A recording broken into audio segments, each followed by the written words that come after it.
Assalamualaikum warahmatullahi wabarakatuh. Berjumpa lagi dengan Ibu di pelajaran PPKN.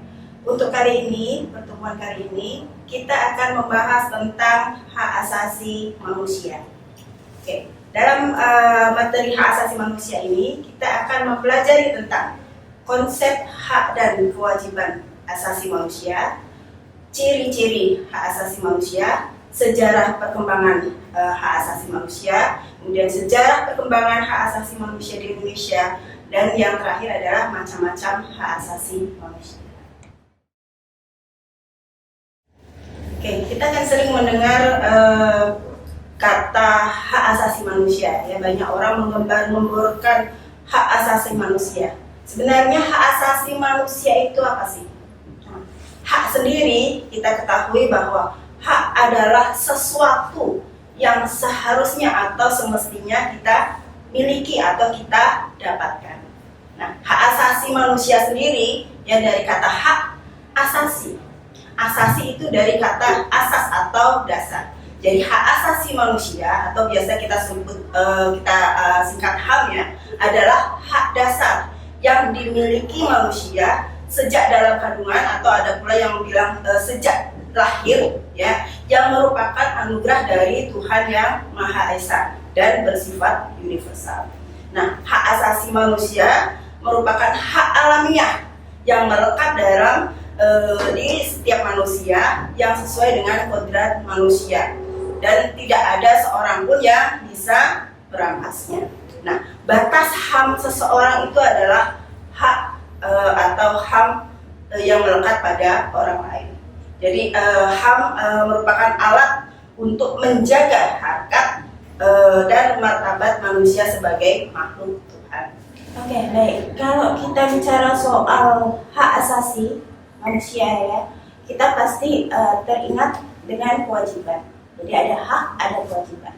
Nah, kewajiban sendiri kalau secara sederhana itu dapat diartikan sebagai segala sesuatu yang harus dilaksanakan dengan penuh tanggung jawab. Nah, dengan demikian kewajiban asasi manusia itu dapat diartikan sebagai kewajiban dasar setiap manusia, yaitu seperangkat kewajiban yang apabila tidak dilaksanakan tidak memungkinkan terlaksananya dan tegaknya hak asasi manusia.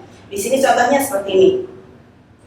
Semisal ya, kita punya kewajiban untuk mematuhi peraturan, ya, peraturan lalu lintas yang paling sederhana, ya, contoh sederhananya ada peraturan lalu lintas. Kalau kita tidak melaksanakan kewajiban kita, yang tidak melaksanakan atau tidak mematuhi peraturan lalu lintas, kemungkinan ada hak orang lain yang terampas.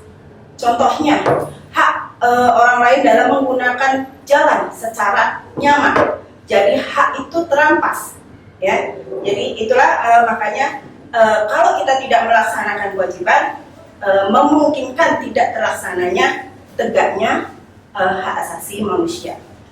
Nah, kemudian hak dan kewajiban itu merupakan hal yang ada sebab akibat, ya, ada hubungan sebab akibat.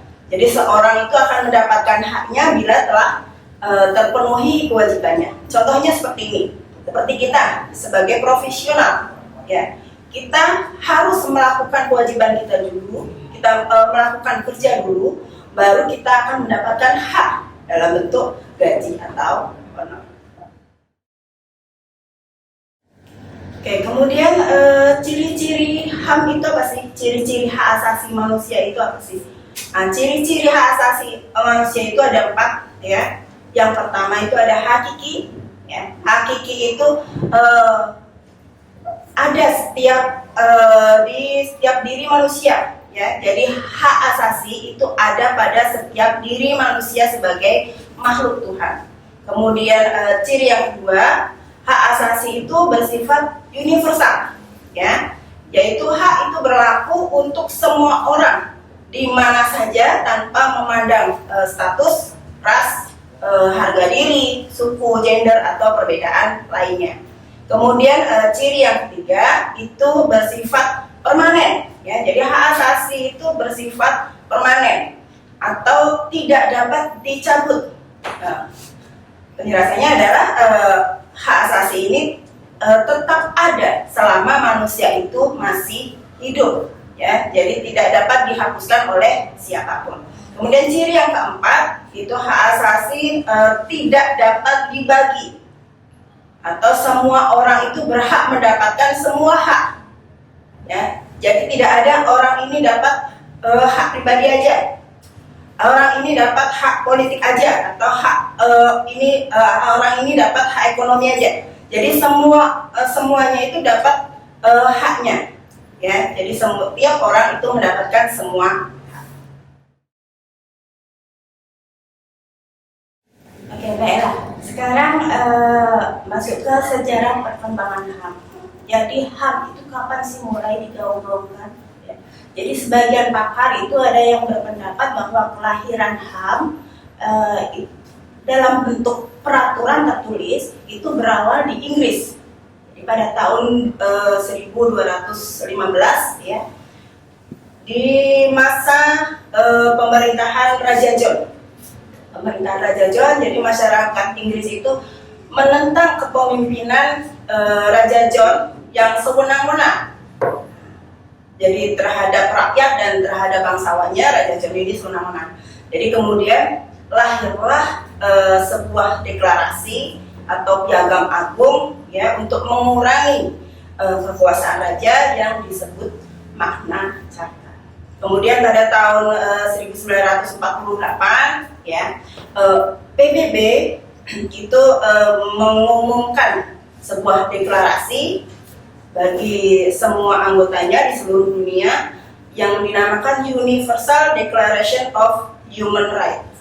Ya, jadi deklarasi ini ada 30 pasal, ya. Jadi piagam ini tuh menyerukan kepada semua anggotanya di dunia untuk menjamin dan mengakui hak-hak asasi manusia untuk dimuat dalam konstitusi tiap-tiap negara. Oke, kemudian kalau di Indonesia sendiri, nah, sejarah perkembangan HAM di Indonesia itu kita bedakan jadi dua, ya, sebelum kemerdekaan dan setelah kemerdekaan. Jadi kalau sebelum kemerdekaan itu tahun 1908 sampai 1945 itu sudah mulai ada HAM, ya, digaung-gaungkan HAM itu sejak berdirinya organisasi-organisasi pergerakan nasional, ya, seperti Budi Utomo, kemudian Serikat Islam, Inispati, dan Perhimpunan Indonesia. Jadi mereka itu memperjuangkan hak-hak politik rakyat Indonesia. Kemudian setelah periode yang kedua ada periode sesudah kemerdekaan, ya. Jadi dari 1945 sampai sekarang. Jadi pemikiran HAM itu awalnya masih menekankan pada hak politik saja, jadi kebebasan atau hak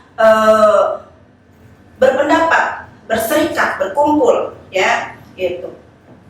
Tapi kemudian setelah tahun 1993 dibentuk lembaga penegakan HAM yang dinamakan Komisi Nasional Hak Asasi Manusia atau Komnas HAM. Nah, setelah Orde Baru pergantian ke reformasi itu ada dampak besar terhadap penegakan dan perlindungan HAM di Indonesia. Dalam periode ini pemerintah melakukan amandemen terhadap Undang-Undang Dasar 1945 untuk menjamin HAM, yaitu pada penambahan pasal dari pasal 28A sampai J, ya, yang menekankan tentang jaminan hak asasi manusia. Juga pemerintah juga menetapkan Undang-Undang Nomor 39 Tahun 1999 tentang hak asasi manusia dan Undang-Undang Nomor 26 Tahun 2000 tentang peradilan HAM. Setelah kita tahu sejarah HAM, ya, kita juga harus tahu tentang macam-macam HAM. Macam-macam HAM sendiri kita bagi menjadi 6, ya. Jadi diklasifikasikan menjadi 6. Yang pertama adalah hak asasi pribadi atau personal rights. Contohnya apa? Contohnya ada kebebasan bergerak. Jadi kita bergerak itu hak pribadi kita, ya. Kemudian bepergian, berpindah tempat itu hak, contoh-contoh hak pribadi. Ada juga hak mengeluarkan pendapat, ya. Hak mengeluarkan pendapat. Kita punya hak. Jadi tiap-tiap orang itu punya hak mengeluarkan pendapat. Kemudian ada kebebasan memilih, memeluk dan menjalankan ibadah sesuai agama dan kepercayaan. Yang kedua adalah hak asasi politik atau political rights. Nah, contohnya di sini adalah hak untuk menjadi warga negara, ya. Kemudian hak masuk atau mendirikan sebuah partai atau organisasi kemasyarakatan. Kemudian hak berkumpul dan berserikat. Kemudian ada hak memilih dan dipilih dalam pemilu. Nah, itu contoh-contoh hak asasi politik.